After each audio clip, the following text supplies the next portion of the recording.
have just started our journey, the state of West Bengal, under the leadership of Honorable Prime Minister and under the leadership of the Honorable Chief Minister. So this is just the beginning, and the beginning, at least I can say, the beginning is very promising. It is attracting the people throughout the country and outside the country towards West Bengal.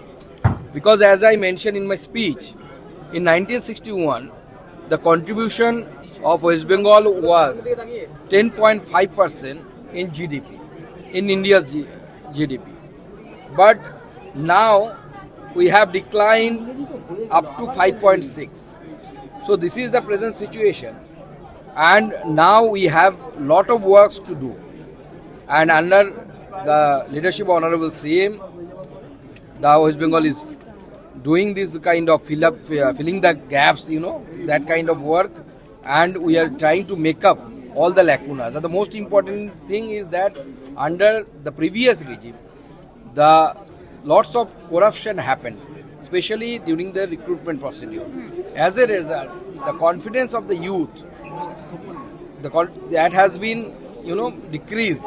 And as a result, now we have to build up that confidence, and we have to establish the law and order so that the investor may come here and they become ready to invest here.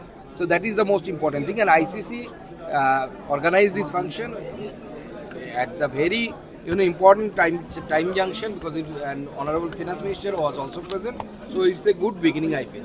Sir, এই অভিযোগ ছিল যে সেন্টারের যে টাকা সেই ফান্ডিংটা একেবারে রাজ্য সরকার অ্যালাউ করছে না, তাহলে এখন কি বিষয়টা ডাবল ইঞ্জিন হওয়ার বেশি স্মুথ হয়ে গেল? শিক্ষার ক্ষেত্রে কতটা হচ্ছে উন্নতি হবে রাজ্যে? দেখুন, আমরা যখন এর আগে দেখেছি কেন্দ্র সরকারের তরফ থেকে যখন টাকা পাঠানো হতো, যেমন ধরুন স্কুল শিক্ষার ক্ষেত্রে পিএমসি স্কুল, সেই পিএমসি স্কুলকে তৃণমূল এখানে চালু হতে দেয়নি। কারণ কি, একটাই তাদের অবজেকশন, পিএম এই শব্দটা আছে, তো পিএম তো কোনো ব্যক্তির নাম নয়, একটা পদের নাম। এখন সেই পিএমসি প্রকল্পে পশ্চিমবঙ্গ সরকার অংশগ্রহণ করেছে। পিএম উষা, যার মধ্য দিয়ে উচ্চশিক্ষায় রাজ্য সরকার পোষিত বিশ্ববিদ্যালয়গুলোকে কেন্দ্র সরকার কিছু বিশ্ববিদ্যালয়কে ভালো ফান্ড দেয় এবং তাদের ল্যাব, রিসার্চ এসবে যেন উন্নতি হয়। দুর্ভাগ্যের বিষয়, এই পিএম উষাতেও এতদিন রাজ্য সরকার অংশগ্রহণ করেনি। এবার নতুন রাজ্য সরকার, ডবল ইঞ্জিন সরকার, সেটা অংশগ্রহণ করছে। রাজ্যের বিশ্ববিদ্যালয়গুলো এর লাভ পাবে, ওয়ান নেশন ওয়ান সাবস্ক্রিপশনের লাভ পাবে। আগামী দিনে যে সমস্ত কেন্দ্র সরকারের তরফ থেকে, যেমন পিএম পোষণ বন্ধ ছিল এখানে, মানে স্কুলের বাচ্চাদেরকে যে মিড ডে মিলের টাকা, সেটা পর্যন্ত বন্ধ ছিল। কারণ সেই টাকা দিয়ে আমরা দেখেছি বকটুই কাণ্ডে ওই অ্যাকাউন্ট থেকে টাকা নিয়ে ক্ষতিপূরণ দেওয়া হয়েছে যারা অগ্নিদগ্ধ। ক্ষতিপূরণ দেওয়াতে কোনো অসুবিধা নেই, কিন্তু যে অ্যাকাউন্টের টাকা, সেই যে কাজের টাকা, সেই উদ্দেশ্যেই তাকে ব্যবহার করা উচিত। তো এখন বর্তমানে সেই সমস্যা মিটে গেছে। বর্তমান পশ্চিমবঙ্গ সরকার এবং পশ্চিমবঙ্গ সরকার মাননীয় মুখ্যমন্ত্রী এবং শিক্ষামন্ত্রীগণ গতকালও দিল্লিতে উপস্থিত ছিলেন দুজন শিক্ষামন্ত্রী। তাদেরকে নিয়ে আমি skill minister, independent charge Jayanta চৌধুরীর সাথে দেখা করেছি, আমিও সেখানে উপস্থিত ছিলাম। তারা দুজনে গত পরশু মাননীয় শিক্ষামন্ত্রী ধর্মেন্দ্র প্রধান সাহেবের সাথে দেখা করেছেন। দুটো সরকারই হাতে হাত মিলিয়ে কাজ করবে এবং বাংলার শিক্ষা জগতে যে অন্ধকার যুগ শুরু হয়েছিল, সেই অন্ধকার যুগ দূরীভূত। ক্ষেত্রে দুটো কি মাথা ব্যথার কারণ? এক হচ্ছে স্কুল ছুট পড়ুয়া, কোভিডের পর আমরা দেখেছি, আর দু নম্বর হচ্ছে এই যে একের পর এক সরকারি স্কুল বন্ধ হয়ে যাওয়া। দেখুন, কিছু ক্ষেত্রে সরকারি স্কুল বন্ধ হচ্ছে, এর কারণ হচ্ছে পড়ুয়ার অভাব আছে। যেখানে পড়ুয়ার অভাব আছে, স্বাভাবিকভাবে সেখানে স্কুল চালানো কতটা যৌক্তিক সেই বিষয়ে সবাই আলোচনা করে তারপর সিদ্ধান্ত নেওয়া প্রয়োজন বলে মনে হয়। একটা পলিটিক্যাল প্রশ্ন আছে, সেটা হচ্ছে দেবরাজ চক্রবর্তী গ্রেপ্তার হওয়ার পর অভিষেক ব্যানার্জি একবার তেড়ে ফুড়ে নেমেছেন, বলছেন আমার অ্যাসোসিয়েটদের গ্রেপ্তার করে দিচ্ছে, এই খারাপ হয়ে যাচ্ছে, ওই হয়ে যাচ্ছে, কি বলবেন? দেখুন, তেড়ে ফুড়ে নামার কি কারণ আমি তো বুঝতে পারছি না। তো ওনার অ্যাসোসিয়েটদেরকে গ্রেপ্তার করাতে যদি অসুবিধা হয়, তাহলে আমি তো পুলিশ প্রশাসনকে বলবো, ওনারও গ্রেপ্তারি হওয়ার সম্ভাবনা তো সব দিক থেকে দেখা যাচ্ছে। অ্যাসোসিয়েটদের সাথে তাহলে উনি থাকতে পারবেন গ্রেপ্তার হলে। ওনারও গ্রেপ্তার হলে পরে ভালোই হয়, সবাই মিলে একসাথে বসবেন জেলের ভেতরে। 1300 কোটি সম্পত্তির কথা উঠছে, আমরা জানি না সংখ্যাটা সেরকমই কিনা, কিন্তু মানে এটা তো বিপুল, মানে পাহাড় কেনা, কলকাতা, কালিম্পং। দেখুন, 1300 কোটির কথা আমিও শুনেছি। 1300 কোটি তো ছেড়ে দিন, 13 কোটি আমি একসাথে দেখার সৌভাগ্য হয়নি, সেটা আমারও ভাবতে অনেকটা কষ্ট হচ্ছে। সময় আসতে দিন, তদন্তে বেরোবে 1300 কোটি না 13 কোটি না 130 কোটি।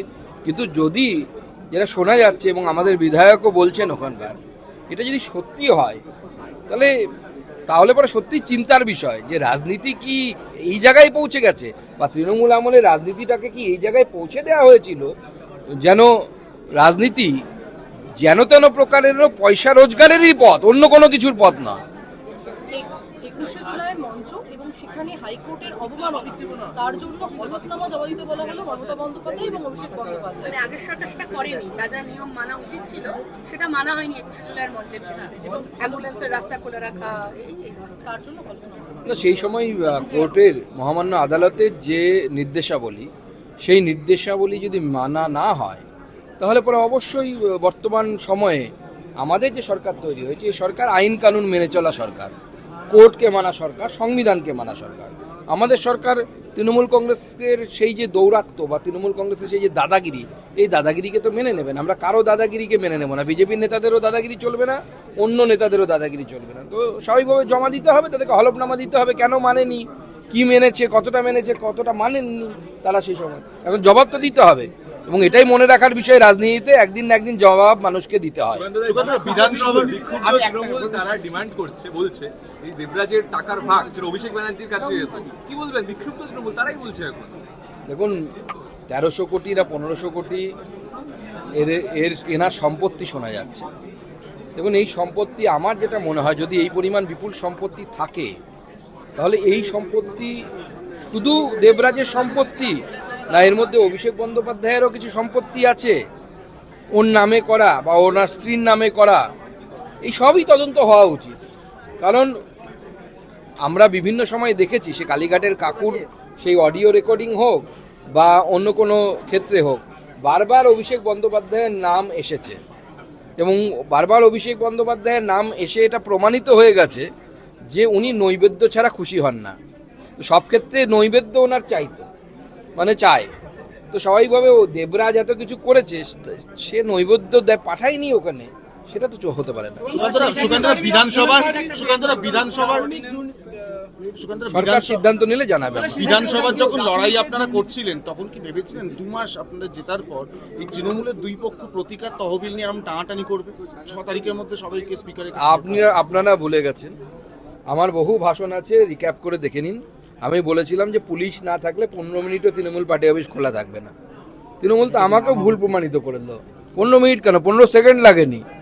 ওই যে রেজাল্টের দিন বন্ধ হয়েছে, তারপর থেকে আর খোলেনি পার্টি অফিস, কারণ পুলিশ সরে গেছে। পার্টিটাই পুলিশ দিয়ে চলতো, অ্যাডমিনিস্ট্রেশন দিয়ে চলতো, পার্টিতে কিছু ছিল না, এখনো নেই। স্বাভাবিক এরা লড়বেই।